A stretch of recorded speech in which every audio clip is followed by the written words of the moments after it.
မင်္ဂလာပါရှင်။ PN နဲ့ MYK ကလော့ချက်မှာကြိုဆိုပါရစေ။ချီနဲ့အဆိုင်လေးပြထားပေးပါရစေ။မုံလာဦးလေးထိုးပြပေးမှာပါ။မဂျစ်ကွင်းလေးလုံးမယ်။ပြီးရင်ဒီထဲမှာတိုင်တိုး6ခါထိုးပါမယ်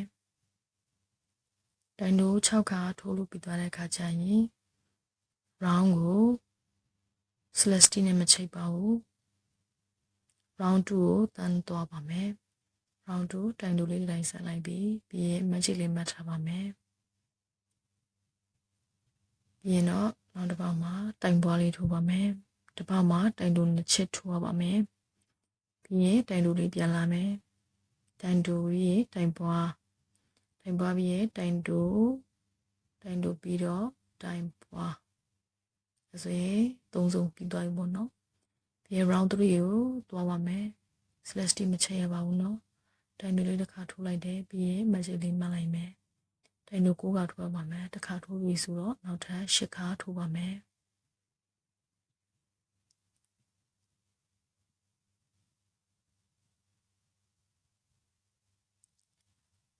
10ခါထိုးလို့ပြီးပြီဆိုရင်နောက်ထပ် round 4သွားပါမယ်။မဂျစ်လေးကိုဖြုတ်မယ်။ဒီမှာ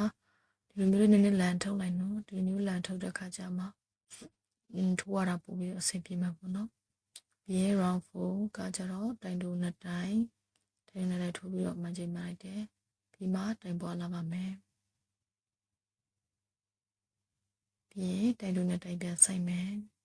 ။ပြီးရင်တိုင်ပွားလေး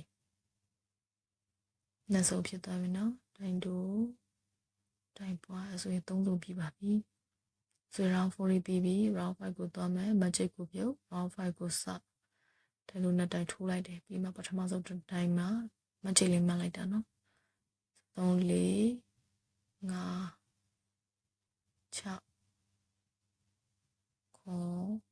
6 9 10 11 12အဲ့ဒါဆို round 5လေးပြီးပါပြီပြီးရင် round 6လေးကိုသွားမယ် round 6မှာတိုင်တိုးတစ်တိုင်နှစ်တိုင်သုံးတိုင်ပေါ့နော်အဲ့တော့တိုင်တိုး3တိုင်ရင်ထိုးလိုက်မယ်တစ်ခါနှစ်ခါ3ခါပြီးတဲ့အခါကျရင်ပထမဆုံးတိုင်မှာမဂျစ်လေးချိတ်ပါမယ်ပြီးတော့တိုင်ပွားလေးထိုးပါမယ်ဒါလည်းပဲ3စုံထိုးပါမယ်တိုင်တိုး3ခါပြီးရင်တိုင်ပွားတစ်ခါဆိုရင်နှစ်စုံပြီးသွားပြီပေါ့နော်ပြီးနောက်ဆုံးတစ်စုံလေးထိုးပါမယ်တိုင်တိုး3ခါပြီးရင်တိုင်ပွားကတစ်ခါဆိုရင် round 6လေးပြီးပါပြီပြီးတော့ round 7သွားပါမယ်တိုင်တိုးနှစ်တိုင်ရေးထိုးလိုက်တယ်ပထမတစ်တိုင်မှာဆက်ရမှာနော်မဂျစ်လေးကပြီးရင်တော့15ဆိုတော့3 4 5 6 9 10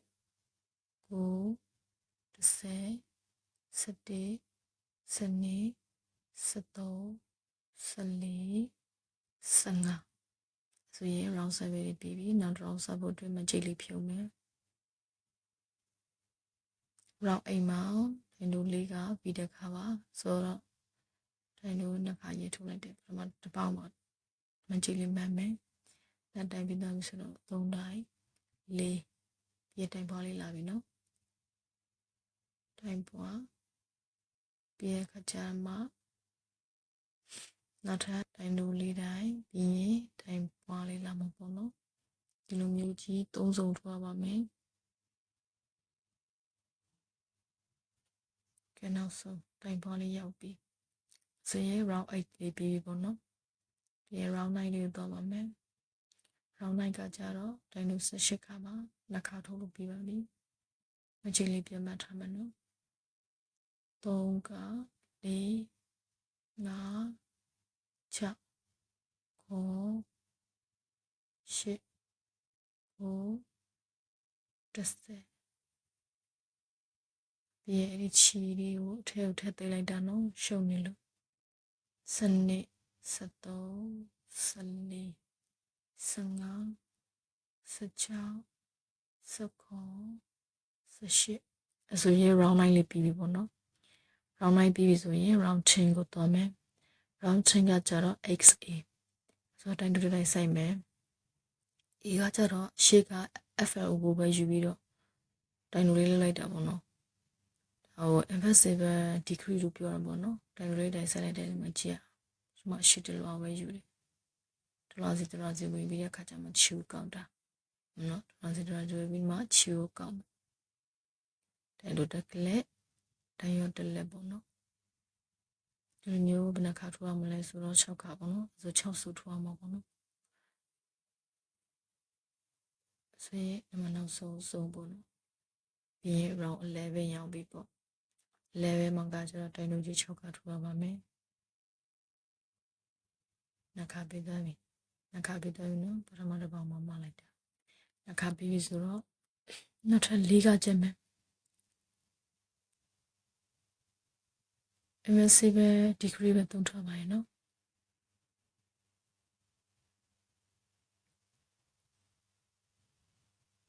ဆို6ခါပြီးပြီအဲ့ဆို6ခါပြီးသွားပြီပြီးသွားရင်တော့ silicone လေးထည့်မယ်နော်ခေါင်းလေးထည့်မယ်ပေါ့ခေါင်းလေးထည့်မယ်ခေါင်းလေးဒီလိုမျိုးပေါက်ပြီးတော့ထည့်ပြီးနော်ဆုလိုက်ပြုံးလိုက်ထည့်တဲ့အခါကျရင်ဟောပေါ့မကောင်းမလောက်ပေါ့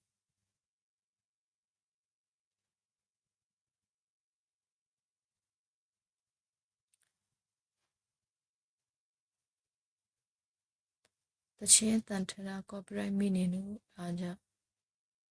ဒီမှာအတန်ပြန်ထည့်နေရတယ်ဆိုရင်ခေါင်းလေးထည့်လို့ပြီးရင်ချီလေးနည်းနည်းခြံပြီးတော့ဖြစ်နော်ဘလို့မလို့လဲဆိုတော့ဒီအပေါက်ပေးရမှာဒီအပေါက်ကိုပေးရမှာအထုံးလိုက်ပြီးရင်ဒီအပေါက်ကိုပေးမယ်တလွာပဲယူရနော်စတီနှစ်ခုမှတလွာပဲယူတယ်ရှီတလွာပဲယူမယ်ပြီးရင်တစ်ပေါက်ခြံသွားမယ်တစ်ပေါက်ခြံပြီးတော့သွားမယ်ပြီးရင်ဆွဲလိုက်ခါကြရင်ဒီမျိုးတော့သူစေးသွားပေါ့နော်ပြီးတော့အထက်ထူသွင်းလိုက်ပါဒီမျိုးလေးပဲထားမှာပေါ့နော်သူရဲ့အညာလေးထူပါမယ်မုံလာရွက်လေးပေါ့နော်မုံလာရွက်လေးထူတာစိမ့်လေးယူလိုက်ပြီးသူလည်းပဲ magic pen နဲ့မှတိုင်တို့6ခါစိုက်ရပါမယ်တိုင်တို့6ခါစိုက်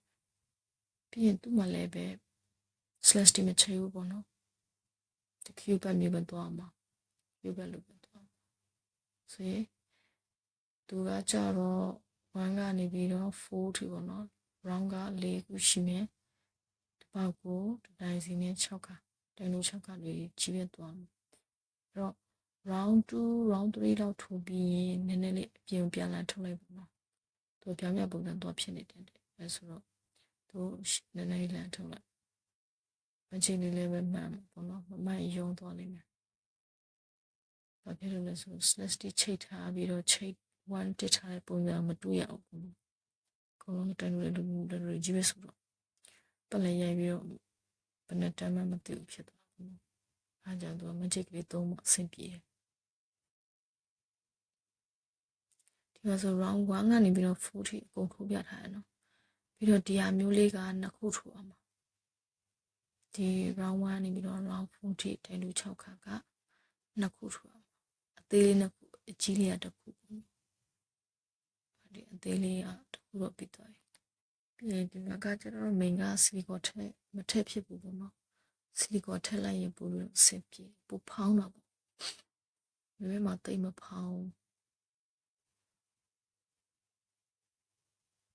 အဲသူလည်းပဲသူ့မှာကကျတော့2ခုထိုးရမယ်ပထမတစ်ခုကျတော့ချီပဲဖို့အတွဲလောက်ပဲခြံပြီးတော့ဖြတ်ပေါ့နော်နောက်တစ်ခုကျတော့နည်းနည်းလေးရှိဖြတ်ဘာလို့လဲဆိုရင်အဲ့ဒီ3ခုလုံးတွဲချုပ်တဲ့ခါကျရင်ဒီအသေးလေးရဲ့ကျိုး3မှာမလို့နော်အဲကြောင့်တစ်ခုအတူဖြတ်ပြီးတော့ခြေစောက်တိတ်တာတစ်ခုကျတော့ကျိုးရှိချမ်းပြီးတော့ဖြတ်ဘာလို့မလို့ဆိုရင်အသေးလေးနဲ့ခုနဲ့အကြီးလေးတစ်ခုတွဲချုပ်ဟုတ်ပေါ့နော်ဒီခုကတော့ခြေစားရတဲ့ရှိပြထားလို့ရနောက်တစ်ခုကကျကျိုးရှိပြီးထားပြီးတော့ခြံခဲ့ပေါ့နော်အဲနောက်ထပ်အကြီးလေးထိုးမယ်အသေးလေးနှစ်ခုပြီးဆိုအကြီးလေးသူကကျတော့ magic gray တိုင်လို့6ခါထိုးလိုက်ပြီးသူမှလည်း slash တိမချိတ်ဘူးခရီးပတ်ပုံလိုပဲသွားမှာအဲဆိုသူလည်းပဲ magic map ပြရမှာပေါ့နော်ဆိုရင်တိုင်လို့6ခါပြီးပြီ ပြီး round 2သွားမယ် round 2မှာကကျတော့တိုင်တို့နှစ်ခါတိုင်ပွားတစ်ခါအဲဆိုတော့ x2b ပေါ့နော် x2b တော့ကျတော့နှစ်စုံပဲထိုး6ခုဆိုတော့လေနှစ်စုံပဲထိုးတတိုင်တော့ပြီးပြီးနောက်တစ်တိုင်ပြီးရင်မှပွားမှာတိုင်ပွားထိုးမယ်တပေါက်တစ်တိုင်စီတိုင်တို့နှစ်ခါပြန်လာမယ်ပြီးရင်နောက်ဆုံးပေါက်မှာတိုင်ပွားမယ်ဆိုရင်နှစ်စုံပြီးသွားပြီပေါ့နော် round 2ပြီးပြီး round 3သွား round 3မှာကကျတော့ round 3နဲ့ round 4နဲ့ကတပေါက်မှာတိုင်တို့တစ်ချက်စီနဲ့အလုံးတိုင်တို့ရှစ်ခါထိုး round 2 round ပေါ့နော်ဒါအကြီးလေးပါငယ်ကအကြီးမှာတော့စလီပေါ်လေးထည့်ထားတာပေါ့နော်ငယ်မှာတော့မထည့်ဖြစ်လိုက်ဘူးတိတ်ပြီးတော့မဖောက်ကြွအောင်ဖြစ်တော့ဖောက်လေးနဲ့ဆိုပို့ပြီးတော့ကြည့်လို့ကောင်းတယ်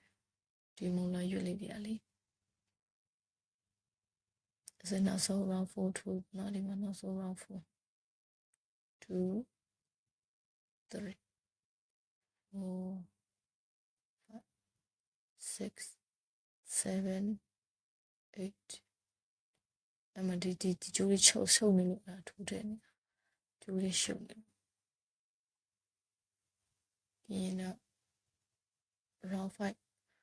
5ကကြတော့တိုင်တို့နှစ်ခါတိုင်ရောတစ်ခါ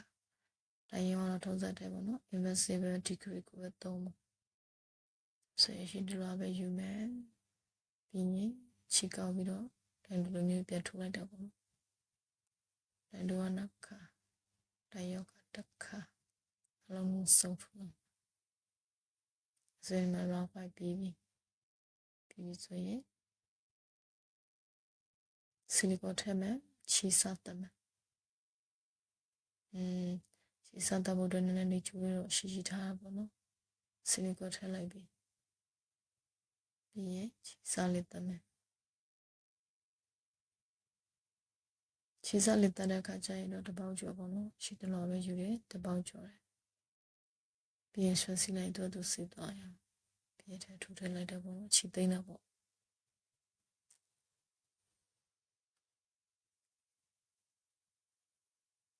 ချီသိမ်းလိုက်ဒီလိုမျိုးမမဲလိုမျိုးသိမ်းတဲ့အခါကျရင်ဒီလိုသိမ်းတဲ့အခါကျရင်တအားကြီးဆွဲစီလို့မရဘူးပေါ့ပိန်သွားတယ်နည်းနည်းဖောက်ဖောက်လေးပဲပေါ့နော်သူရဲ့အရာတိုင်းလေးဆိုရင်ဒီမှာသုံးခုပြီးပြီသုံးခုပူးမယ်နော်အကြီးလေးကိုလဲထားမယ်ငယ်လေးနဲ့ကွာဘေးကပြီးဒီသုံးခုပူးမကြည့်ကိုလှုပ်ထားတဲ့ကောင်အပွားထားမယ်နော်ချီစားတရားတဲ့ကောင်အောက်ဘက်ကဖြစ်ရမယ်ချုပ်မကအဲ့ဒီချီစားသိထားတဲ့အောက်ဘက်ကိုချုပ်မှာတစ်ချက်ချုပ်လိုက်ပြီဟိုဘက်သုံးဘက်ဒီဘက်ပေါ့နော်သုံးခုစလုံးမိအောင်ချုပ်အောင်ပါအဲ့လိုမျိုးနေဖြစ်သွားမှာအဲ့ဒါလေးမှမူလဥပမာသွားပြီးတော့ပြန်တွဲချုပ်အောင်ဒီ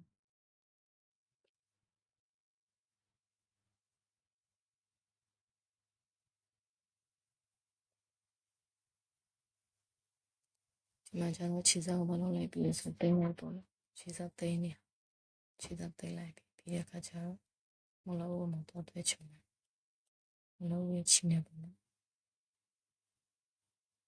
မူလဥပချီနေတွဲချုပ်တွဲချုပ်တဲ့အခါကျရင်ဒီဘေးနဲ့ဖက်ကိုအရင်တုံမယ်ပြီးရလဲဝင်ရင်လိုက်ဘေးနဲ့ဖက်တုံဘေးတစ်ဖက်ကိုအရင်တုံလိုက်ပြီးရင်မလို့တဲ့ဝင်တာပေါ့နော်ဟိုဘက်ကနေပြီးမှဟိုဟာတော့ပြန်ဝင်မိုးလာရွက်တယ်ပြန်ဝင်မယ်ဒီဟိုဘက်ကမလို့ဦးရဲ့ပြန်ဝင်အမြင်နဲ့တွဲထားပါတော့အဲ့ဆိုလည်းတွဲလို့ပြီးဟိုမှာဘေးကိုပါနေဘေးကပါဝင်မယ်ပြီးမလို့ဦးတဲ့တွဲပြီးတော့ပြန်တွဲမှာပေါ့နော်အဲ့လိုတွဲပြီးတဲ့အခါကျတော့ခြေစားလေးသိမ့်လိုက်တယ်ပေါ့နော်ခြေစားသိမ့်ပြီးတဲ့အခါကျတော့ဒီမှာအဖြူလေးသုံးတဲ့ဟိုဖြူလေးသုံးတဲ့ထည့်လိုက်တယ်ပေါ့ဒီဖြူလေးသုံးတဲ့တော့ထည့်လို့ရမယ်ထင်တယ်မေမေကရိုက်ထားတယ်ထင်ပြီးတော့လောက်ထားတာပြန်ကြည့်လိုက်တဲ့အခါကျတော့ဗီဒီယိုမဖွက်ထားမိဘူးဘယ်လိုဖြစ်သွားမလို့ဒီမှာဆိုချိတ်တက်ပြီးဖြူလေးသုံးတဲ့ဆုံးထိကြည့်ပြီးတဲ့အတွက်ကျေးဇူးများတင်ပါ